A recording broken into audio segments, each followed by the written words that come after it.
بسم اللہ الرحمن الرحیم۔ جنت جیسے حسین لفظ کا استعمال 66 مرتبہ کیا گیا۔ اس خوبصورت اور دل افسوس لفظ کی جمع جنات ہے، اور جنات کا لفظ قرآن مجید میں 69 مرتبہ۔ جنت ایسا مقام ہے جہاں ایسی نعمتیں، راحتیں، لذتیں، ایسی خوشیاں ہوں گی کہ ان کا دنیا میں تصور ہی نہیں کیا جا سکتا۔ صحیح مسلم کی حدیث کے مطابق جنت میں ایسی ایسی نعمتیں ہوں گی جنہیں نہ کسی آنکھ نے دیکھا، نہ کسی کان نے سنا، نہ ہی کسی دل میں اس کا تصور پیدا ہوا۔ جن لوگوں نے اللہ تعالیٰ کی ربوبیت اور رحمت للعالمین حضرت محمد صلی اللہ علیہ وسلم کی رسالت اور دین اسلام کی حقانیت کو دل و جان سے تسلیم کیا اور اپنی زندگی مالک کے مطابق گزاری، تو وہ اس جنت کا حقدار ہوگا، اور یہاں پر لوگوں کا کارواں جنت میں شامل ہوگا۔ جنت کے وہ نام جو قرآن مجید کی آیت مبارک میں بیان کیے گئے ہیں وہ یہ ہیں: دارالسلام یعنی گوشہ امن سلامتی، دارالخلد یعنی ہمیشہ رہنے کا مسکن، دارالمقامیات یعنی دل نشیں محل، دارالآخر یعنی آخرت کا گھر، اور مقام الامین جس کا مطلب ہے امن و عافیت کی جگہ۔ اس کے ساتھ ساتھ جنت کو جنت الماوی، جنات عدن، جنات نعیم اور جنت الفردوس کے نام سے بھی بیان کیا گیا ہے۔ جنت کی وصول کا حقیقی ادراک کرنا صرف مشکل بلکہ ناممکن ہے۔ یوں سمجھ لیں کہ جنت ایک خوبصورت اور حسین مملکت ہے جو اس کرۂ ارض کے مقابلے میں اربوں خربوں گنا زیادہ وسیع ہے۔ جنت کا ایک چھوٹا سا ٹکڑا جزیرہ اس کرۂ ارض سینکڑوں گنا بڑا ہے اور وسیع اور کشادہ ہے۔ جنت میں سب سے آخر میں داخل ہونے والا ادنیٰ ترین جنتی کو جو جگیر عطا کی جائے گی وہ بھی اس پوری دنیا سے 10 گنا بڑی ہوگی۔ حضرت عبداللہ بن مسعود رضی اللہ تعالیٰ عنہ ماتے کہ حضرت محمد صلی اللہ علیہ وسلم نے ارشاد فرمایا کہ میں سب سے آخر میں دوزخ سے نکل کر جنت میں داخل ہونے والے آدمی کو پہچانتا ہوں۔ وہ شخص اپنے سرینوں کو گھسیٹتا ہوا جنت میں داخل ہوگا تو دیکھے گا لوگ اپنی جگہ آباد ہو چکے ہیں۔ اس سے پوچھا جائے گا تمہیں وہ وقت یاد ہے جب تمہیں جہنم میں تھے؟ وہ عرض کرے گا جی ہاں مجھے یاد ہے۔ پھر کہا جائے گا تمہیں جنت میں جتنی جگیر چاہیے اس کی خواہش کرو۔ وہ شخص اپنی خواہش کرے گا، پھر کہے گا تیری خواہش کے مطابق جنت میں جگہ ہے اور کرۂ ارض سے بڑی جگیر مزید تمہارے نام کی جاتی ہے۔ جنت کی زمین کا رنگ زعفران جیسا اور خوشبو کستوری جیسی ہوگی۔ زعفرانی رنگ انتہائی دلکش کا حامل ہوتا ہے اور کستوری سے بہتر کوئی خوشبو نہیں ہوتی۔ جنت کی زمین اتنی اعلیٰ اور قیمتی ہوگی کہ مشرق و مغرب، شمال و جنوب، عرب و عجم، پوری دنیا کی دولت صرف ایک گز کے جنت کے ٹکڑے کی قیمت بھی نہیں بن سکتی۔ حضرت سہل بن سعد رضی اللہ عنہ سے روایت ہے کہ سرکار دو عالم حضرت محمد صلی اللہ علیہ وسلم نے ارشاد فرمایا: جنت میں ایک چھڑی کے برابر جگہ پوری دنیا اور اس کی ہر چیز سے بہتر ہے۔ جنت کی تعمیر سونے کی اینٹ اور ایک چاندی کی اینٹ سے کی گئی ہے اور اس کی مٹی زعفران کی اور سیمنٹ کستوری کا۔ حدیث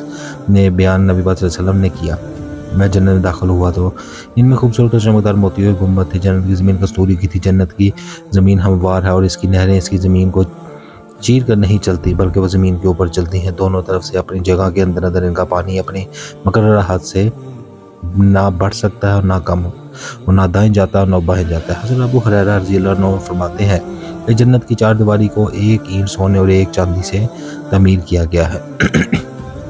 جنت کے ارد گرد 7 فصیلیں اور 8 پل ہیں جنہیں تمام جنت کو گھیرے میں لے رکھا ہوا ہے۔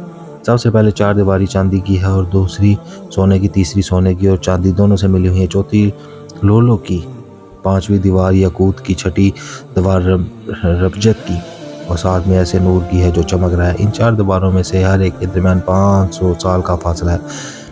جو شخص بھی جنت میں جائے گا اس کا قد حضرت آدم علیہ السلام کی طرح 60 ہاتھ لمبا ہوگا۔ شروع میں تمام انسانوں کے قد 7 ہاتھ تھے، بعد میں آہستہ آہستہ گھٹتے یہاں تک کہ ہم موجودہ حالت میں آ گئے۔ جنتوں کی اس لمبائی کی مناسبت سے اس کے جسم بھی چوڑے ہوں گے، بھرپور جوانی ہوگی۔ حضرت معاذ بن جبل رضی اللہ عنہ فرماتے ہیں کہ حضرت محمد صلی اللہ علیہ وسلم نے فرمایا: جب اہل جنت کی طرف جائیں گے تو ان کے جسم بالوں سے صاف ہوں گے، مسیں بھیگ رہی ہوں گی مگر داڑھی نہیں نکلی ہوگی۔ جنتوں کے جسم گورے، آنکھیں سرمگی اور عمریں 30 یا 33 سال کی ہوں گی۔ جنتوں کے چہرے حسین و دلکش کی وجہ سے چاند ستاروں کی طرح چمک دمک رہے ہوں گے۔ جنت میں جانے والے پہلے گروہ کی چہرے 14ویں چاند کی طرح چمکیں گے، دوسرے گروہ کی چہرے آسمان پر چمکدار خوبصورت ستاروں کی طرح چمک دمک رہے ہوں گے۔ یہ جنتی نہ حاجت کریں گے، نہ دھوپ پھینکیں گے اور نہ دھوپ پھینکیں گے، اور نہ ہی ان کے ناک میں غلاظت ہوگی۔ ان کی کنگھیاں سونے کی اور ان کی پسینہ کستوری کا ہوگا، ان کی بیویاں حوریں ہوں گی۔ جنتی لوگوں کے اخلاق ایک ہی آدمی کے خلق جیسے ہوں گے اور ان کی صورت اپنے ماجدہ حضرت آدم علیہ السلام کی صورت پر ہوں گی۔ جب یہ جنتی کارواں اپنی منزل پر پہنچ جائے گا تو امیر کارواں نبی آخر الزمان حضرت محمد صلی اللہ علیہ وسلم دروازے پر دستخط دیں گے۔ جنت کا دربان عرض کرے گا کون ہے؟ رسول پاک صلی اللہ علیہ وسلم فرمائیں گے میں حضرت محمد صلی اللہ علیہ وسلم ہوں اور اپنی امت کو بھی ساتھ لایا ہوں۔ یہ سنتے ہی فوراً دروازہ کھول دیے جائیں گے اور فرشتے استقبال کے لیے آگے بڑھیں گے اور کارواں صدق و صفا کو سلامی دیتے ہوئے عالم و سالم مرحبا اور خوش آمدید کہیں گے۔ حضرت ابو ہریرہ رضی اللہ عنہ سے روایت ہے کہ حضور پاک صلی اللہ علیہ وسلم نے ارشاد فرمایا اس ذات کی قسم جس کے قبضے میں قدرت میں میری جان ہے، اور بے شک جنت کے دروازے کے درمیانی مسافت ایسے جیسے مکہ مکرمہ سے یا حاجت مکہ مکرمہ حجت بحرین کا ایک شہر ہے جو کہ سمندر کنارے پر واقع ہے اور یہ مکہ مکرمہ سے بہت دور ہے۔ ان دونوں شہروں کے درمیان 1160 کلومیٹر کا فاصلہ ہے۔ حضرت محمد صلی اللہ علیہ وسلم نے سمجھانے کے لیے مثالاً فرمایا کہ حضرت بہت دور ہے اور مکہ اور حجت کے درمیان بہت زیادہ فاصلہ ہے، اس طرح جنت کے دروازوں کی طرح چوکٹ سے لے کر دوسری چوکٹ تک بہت زیادہ فاصلہ ہے۔ حضرت ابو سعید خدری رضی اللہ عنہ سے روایت ہے کہ حضور پاک صلی اللہ علیہ وسلم نے ارشاد فرمایا جنت کے دروازوں کا درمیانی فاصلہ تقریباً 40 سال کے سفر کے برابر ہے۔ ناظرین جنت کے بڑے 8 دروازے ہوں گے، ہر دروازے کے درمیان جو چوڑائی ہوگی اس کا اندازہ کرنا مشکل ہوگا۔ حضرت ابن مسعود رضی اللہ عنہ سے روایت ہے کہ جنت کے 8 دروازے، ان میں سے 7 دروازے بند اور ایک توبہ والوں کے لیے کھلا ہے۔ جب قرب قیامت سورج مغرب سے طلوع ہوگا تو پھر وہ دروازہ بھی بند کر دیا جائے گا۔ جس شخص نے اللہ کی رضا کے لیے 2 قسم کے نیک کاموں کی پابندی اور اس کی جنت کے ہر دروازے داخل کی دعوت دی جائے گی اور ہر دروازہ یا اس کا دربان یہ پکارے گا اے اللہ کے بندے دروازہ بہت اچھا ہے، یہاں سے گزر جا۔ جو نماز کی پابندی کرنے والے کو باب صلاۃ سے دعوت ملے گی، مجاہدین کو باب جہاد سے داخل ہونے کی دعوت دی جائے گی، روزے داروں کو باب ریان سے آواز آئے گی اور صدقہ دینے والوں کو باب صدقہ سے بلایا جائے گا۔ ناظرین جنت کے درخت انتہائی خوبصورت گھنے سرسبز و طویل و عریض قامت والے ہوں گے۔ جنت کے ایک درخت کے سائے میں اگر ایک گھوڑا اور گھڑ سوار اس کو 100 سال تک چلاتا رہے تب بھی اسے عبور نہیں کر سکے گا۔ ان حسین درختوں اور پودوں کا یہ عالم ہوگا کہ اس قدر سرسبز ہوں گے گویا ان کی رنگت سیاہی مائل نظر آئے گی۔ جنت کے فریب خوبصورت سرسبز شاداب جمیل و طویل عریض درختوں کے تنے خالص ہونے کے ہوں گے، اور حضرت عبداللہ بن عباس رضی اللہ عنہ کے حضور پاک نبی صلی اللہ علیہ وسلم نے فرمایا کہ جنت کی کھجور کے دلکش بیان کرتے ہوئے کہا فرمایا جنت کی کھجوروں کے تنے سبز مرد کے ہوں گے اور ٹہنیوں کی جڑیں سرخ سونے کی ہوں گی، جنتوں کے لباس بھی جبے بھی اسی سے تیار کیے جائیں گے۔ ان کھجوروں کا پھل مٹکے یا ڈول کے برابر ہوگا جو دودھ سے زیادہ سفید، شہد سے زیادہ میٹھا اور مکھن سے زیادہ نرم و ملائم ہوگا۔ جنت میں ہر موسم کے پھل ایک ہی وقت میں دستیاب ہوں گے اور انہیں حاصل کرنے کے لیے کسی تنگ و دو کی ضرورت نہیں ہوگی۔ جیسے ہی اہل جنت کے دل میں خیال آئے گا کہ وہ کسی پھل کا کھانے کا ارادہ رکھیں تو وہ درخت خود بخود ان کے سامنے اپنے پھل اور ٹہنیاں جھکا دے گا اور جنتی اٹھتے بیٹھتے پھرتے گھر جب چاہیں گے جس حالت میں چاہیں گے ان درختوں کے پھل حاصل کر سکیں گے۔ ان شیریں خشک ذائقہ پھلوں میں سے کسی پھل کا ایک خوش خوشہ اگر دنیا میں آ جائے تو زمین و آسمان کی ساری مخلوقات کے کھانے کے باوجود بھی یہ ختم نہ ہو۔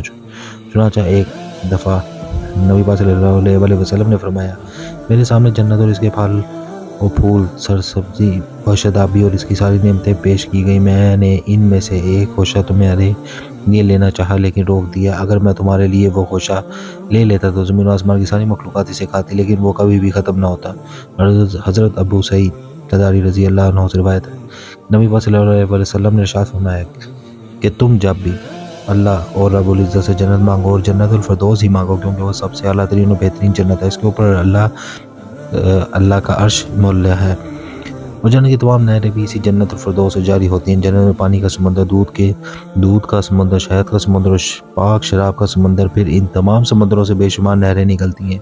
جنت میں ویسے تو بے شمار نہریں ہوں گی جن کا گرنا مشکل اور ناممکن ہوگا۔ احادیث میں مبارک میں جنت کی 5 خوبصورت اور مشہور ترین نہروں کا ذکر ملتا ہے جن میں نہر کوثر، نہر حیات، نہر لبنان اور نہر شراب اور نہر شہد شامل ہے۔ جنت میں موجود سونے چاندی کے کنارے یا یاقوت اور مرجان موتیوں کے سنگریزوں والی یہ خوبصورت اور بے مثال نہر جسے نہر کوثر کہا جاتا ہے اللہ تعالیٰ کی طرف سے اپنے محبوب نبی پاک صلی اللہ علیہ وسلم کو بطور تحفہ پیش کی گئی۔ چنانچہ ارشاد نبوی ہے کوثر جنت میں ایک نہر ہے جس کے دونوں کنارے سونے کے اور اندرونی حصہ یاقوت اور موتیوں کا ہے۔ نہر کوثر کی مٹی کستوری سے زیادہ خوبصورت اور خوشبودار پانی شہد سے زیادہ شیریں برف سے زیادہ سفید اور شفاف ہے۔ جنت کی نہروں میں صرف پانی ہی نہیں بلکہ دودھ، شراب اور شہد کی نہریں بہیں گی، اور یہ نہریں ہمیشہ جاری رہیں گی۔ یہ نہریں ایسی ہوں گی کہ ان کے ذائقے میں کبھی بھی فرق نہیں ہوگا۔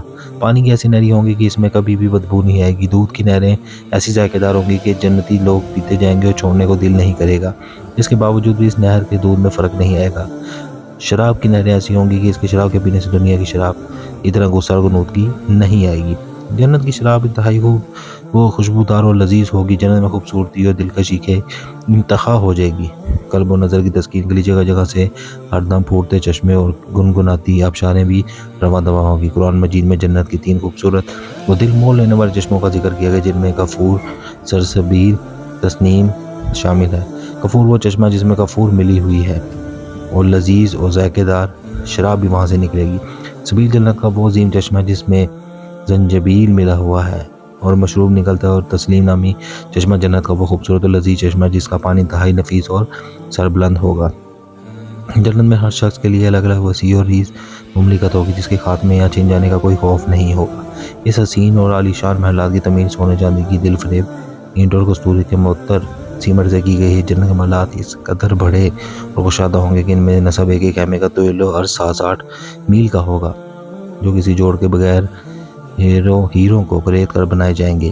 محلات میں جگہ جگہ چمکتے ٹمکتے فانوس اور سونے کی اینٹیں ہوں گی، جن سے عود کی مشہور کن خوشبو نکل کر سارے محلات کی فضا کو معطر کر دے گی۔ یہ بنگلے، کوٹھیاں، محلات، باغات اس قدر صاف و شفاف ہوں گے کہ ان کے اندر سے باہر کی ہر چیز نظر آئے گی اور شفاف نظر آئے گی۔ ایسے اعلیٰ شان محلات میں اہل جنت عیش و آرام سے زندگی بسر کریں گے۔ جنت میں اللہ تعالیٰ نے اپنے نیک و فرمانبردار بندوں کو تاہی نرم و ناز و ریشمی ملبوسات اور دل کا زیورات سے راستہ کیا۔ جنت کے لباس و زیورات ایسے عمدہ ہوں گے جو کبھی کسی بادشاہ نے خواب میں بھی نہیں دیکھے ہوں گے۔ جنت کا ریشم اس قدر عمدہ، نفیس اور خوبصورت ہوگا کہ اسے تیار ہونے والے 70 جوڑے پہننے کے باوجود بھی اندرونی خوبصورتی اور حسن صاف نظر آئے گا۔ جنت کے زیورات اتنے حسین اور دلکش ہوں گے کہ ان کی چمک کے سامنے سورج اور چاند کی روشنی مان پڑ جائے گی۔ ہمارے نبی پاک صلی اللہ علیہ وسلم نے ارشاد فرمایا، جنت کی چیزوں میں سے اگر کوئی چیز ناخن جتنی مقدار کے برابر بھی ظاہر ہو جائے تو وہ زمین اور آسمان کی ہر چیز کو منور کر دے گی۔ اور جنتی مرد اگر جانگتے ہوئے اپنے کنگن کی جھلک دنیا پر ڈال دیں تو اس کی چمک سورج کی روشنی کو اس طرح ختم کر دے گی جس طرح سورج کی چمک ستاروں کی روشنی کو ختم کر دیتی ہے۔ اللہ حافظ۔